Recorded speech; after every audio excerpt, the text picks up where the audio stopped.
वक्रतुण्ड महाकाय सूर्यकोटि संप्रभ निर्विघ्नं कुरु मे देव सर्वकार्येषु सर्वदा सर्वदा। बोलो श्री गणेश महाराज की जय। कल हमने महागौरी का पाठ कर लिया था, तो आज हम तारा रानी की कथा कहेंगे। सभी ध्यान से सुनेंगे। कहते हैं जब भी जागरण हुआ करता है तो वह जागरण माता रानी की यानी कि तारा रानी की जो कथा होती है उसके बगैर पूर्ण नहीं माना जाता है।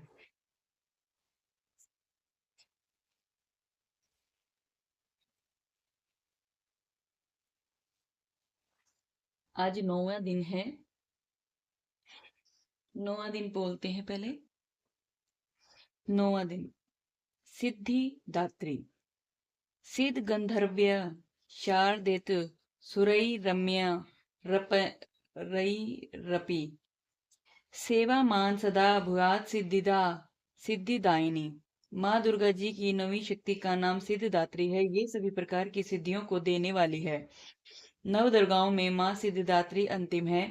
इनकी उपासना पूर्ण कर लेने के बाद भक्तों की सभी मनोकामनाएं पूर्ण हो जाती हैं। माता के लिए बनाए नैवेद्य घी के थाली माँ को भोग समर्पण करके निम्न प्रार्थना करके तत्पश्चात दुर्गा चालीसा विंदेश्वरी चालीसा विंदेश्वरी स्तोत्र का पाठ करके श्री दुर्गा जी की आरती करके नव रात्रों के 9 दिन का पूजन समाप्त किया जाता है। व्रत रखने वाले नर नारी इस प्रकार से पूजा कर चुकने पर भोजन करके सामान्य व्यवहार प्रारंभ कर लेते हैं। बोलो माता रानी की जय।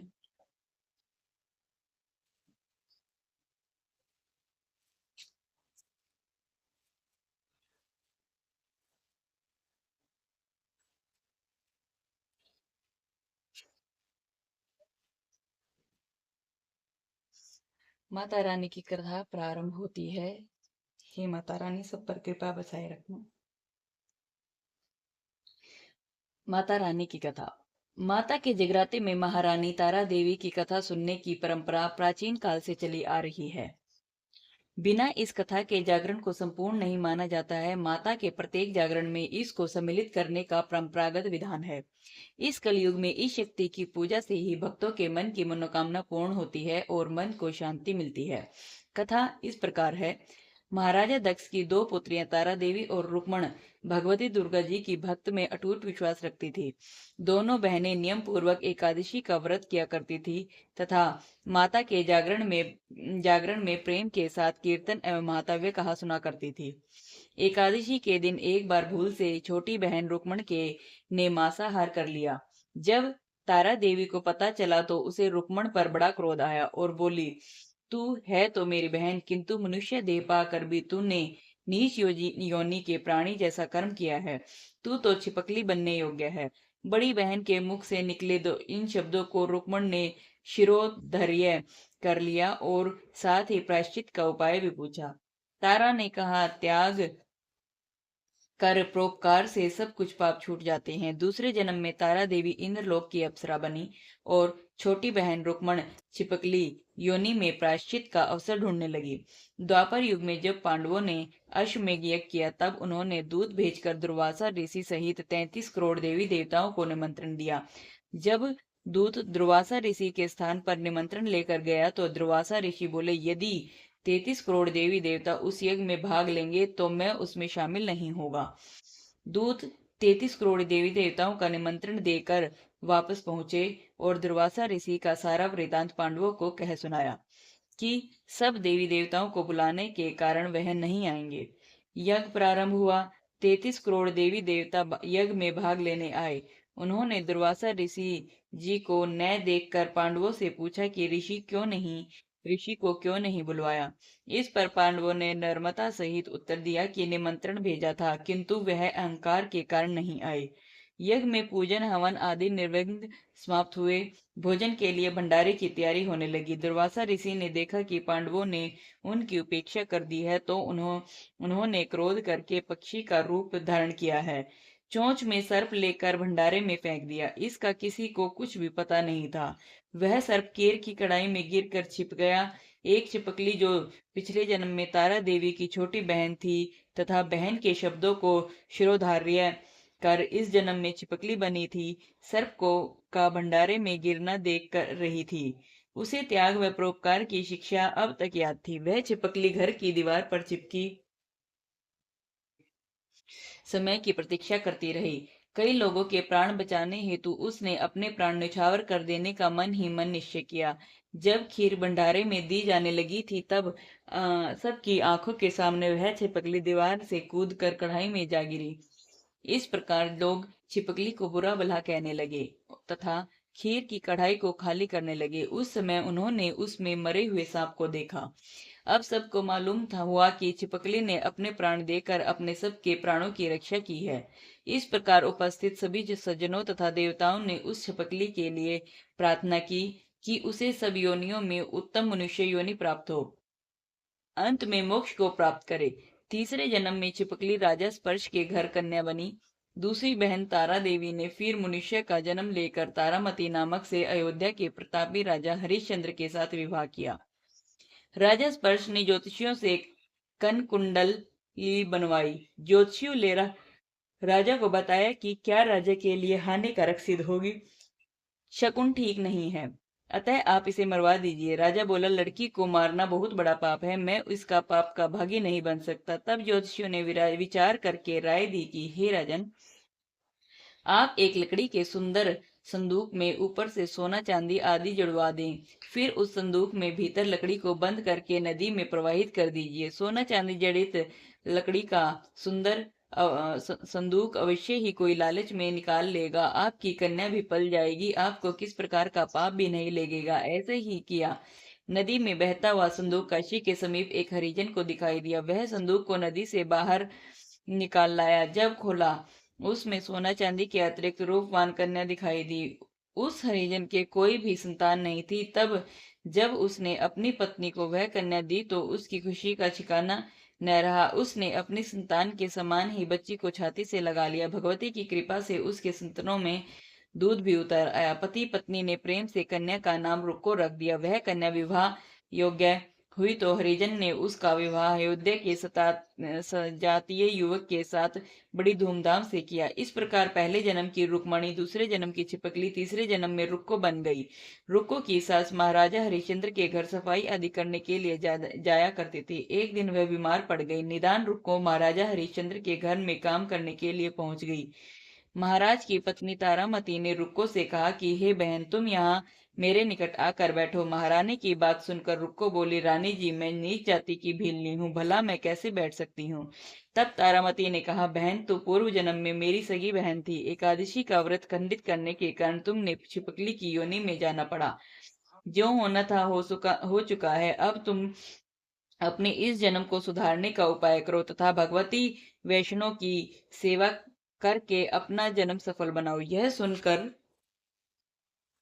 रुको को बड़ी प्रसन्नता हुई। उसने उसका उपाय पूछा। रानी ने बताया कि वैष्णव माता सब मनोरथों को पूर्ण करने वाली है। जो लोग श्रद्धा पूर्वक माता का पूजन व जागरण करता है, उसकी सभी मनोकामनाएं पूर्ण होती है। रुको खुश होकर माता की मनोनीत करते हुए बोली, हे माता, यदि आप कृपा से मुझे एक पुत्र आपकी कृपा से मुझे एक पुत्र प्राप्त हो जाए तो मैं भी आपका पूजन एवं जागरण करवाऊंगी। प्रार्थना को माता ने स्वीकार कर लिया। फल स्वरूप 10वें महीने उसके गर्भ से एक सुंदर पुत्र उत्पन्न हुआ। किंतु दुर्भाग्यवश रुक्को को माता का पूजन व जागरण करना ध्यान ही न रहा। परिणाम यह हुआ कि जब वह बालक 5 वर्ष का हुआ तो उसे एक दिन तेज बुखार आ गया। तीसरे दिन उसे चेचक निकल आई।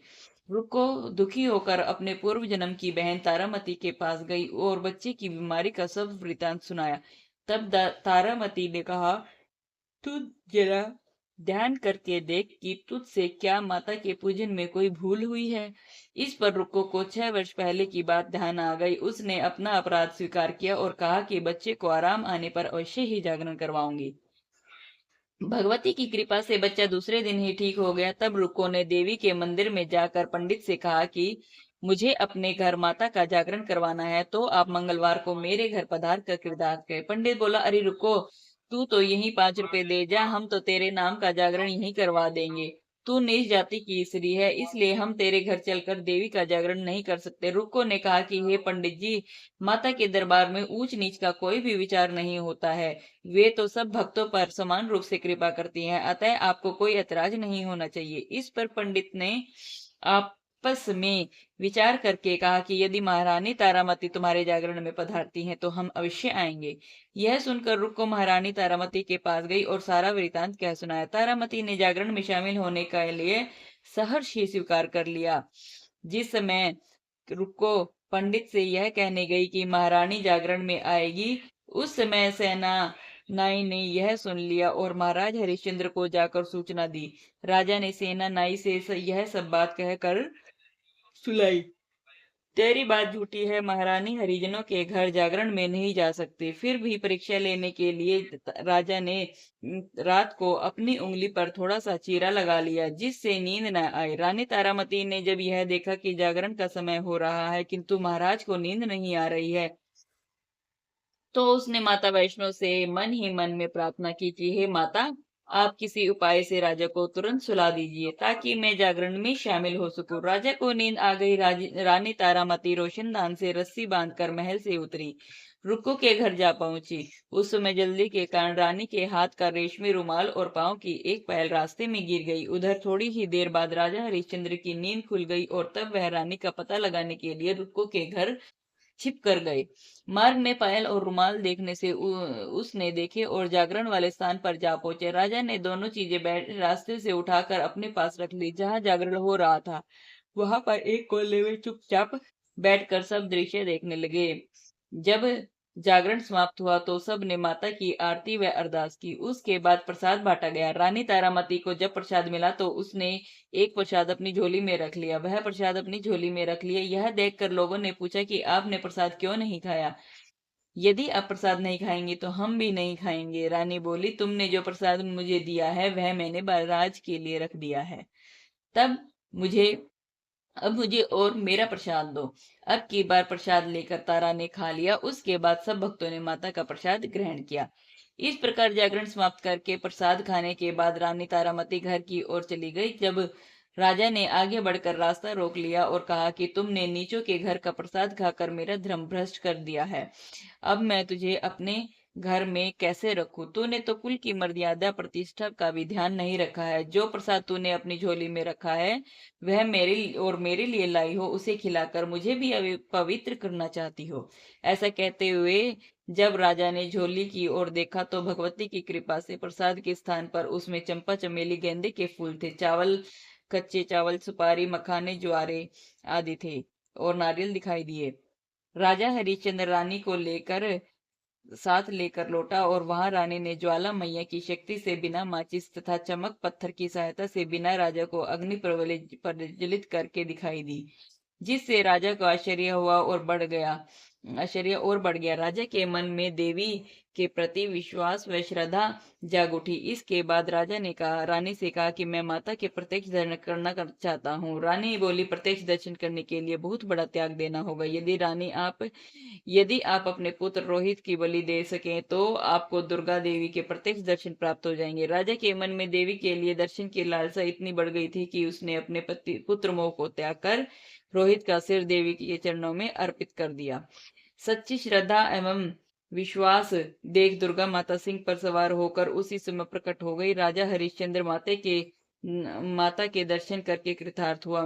मरा हुआ पुत्र भी जीवित हो गया। उन्होंने विधि पूर्वक माता का पूजन करके अपराधों से क्षमा मांगी, सुख शांति रहने का आशीर्वाद मांगा और अंतर्धान हो गए। राजा ने तारामती की भक्ति की प्रशंसा करते हुए कहा, हे तारामती, मैं तुम्हारे आचरण से अति प्रसन्न हूँ। मेरे धन भाग जो तुम जैसी पत्नी मुझे मिली है। इसके पश्चात राजा हरिश्चंद्र एक भव्य मंदिर बनवाया। रानी तारा देवी तथा रुक्मण दोनों मनुष्य योनि से छूटकर देवी लोक को प्राप्त हो गए। माता के जागरण में तारे रानी की इस कथा को जो मनुष्य भक्ति भाव से पढ़ता तथा सुनता है उसकी इस मनोकामना को सभी मनोकामनाएं पूर्ण होती है, सुख समृद्धि बढ़ती है, शत्रुओं का नाश व सर्वमंगल होता है। इस कथा के बिना जागरण संपूर्ण नहीं माना जाता। बोलो माता रानी की जय।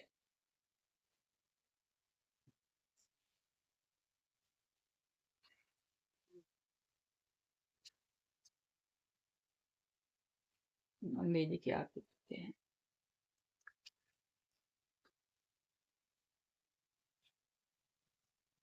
ओम जय अम्बे गौरी मैया जय श्यामा गौरी, तुमको निस दिन ध्यावत मैया जी को निस दिन ध्याव हरि ब्रह्मा शिवरी। ओम जय अम्बे गौरी मांग सिंदूर विराजत टीको मृद मद को मैया टीको मृद मद को उज्ज्वल से दो नैना चंद्र बदननी को। ओम जय अम्बे गौरी कनक समान कलेवर रक्तांबर राज मैया रक्तांबर राजे केहरी वाहन राजत खड़क खपर धारी। ओम जय अम्बे गौरी कानन कुंडल शोभित नासाग्रे मोती मैया नासाग्रे मोती शुंभ निशुंभ विदारी शुंभ निशुंभ विदारी महिषासुर धाती। ओम जय अम्बे गौरी धूम्र विलोचन नैना निश दिन मदमाती मैया निश दिन मदमाती चंड मुंड सनहारे शोभित बीज हरे। ओम जय अम्बे गौरी ब्रह्माणी रुद्राणी तुम कमला रानी मैया तुम कमला रानी आगमनी बखानी आगमनी गम बखानी तुम शिव पटरानी। ओम जय अम्बे गौरी 64 योगिनी धावत नित्य करत भैरो मैया नित्य करत भैरो बाजत ताल मृदंग अरु बाजत डमरू। ओम जय अम्बे गौरी तुम हो जग की माता तुम ही हो भरता मैया तुम ही हो भरता भक्तन की दुख हरता सुख संपत्ति करता। ओम जय अम्बे गौरी भुजाचार अति शोभित वर मुद्रा धारी मैया वर मुद्रा धारी मन वांछित पल पावत सेवत नर नारी।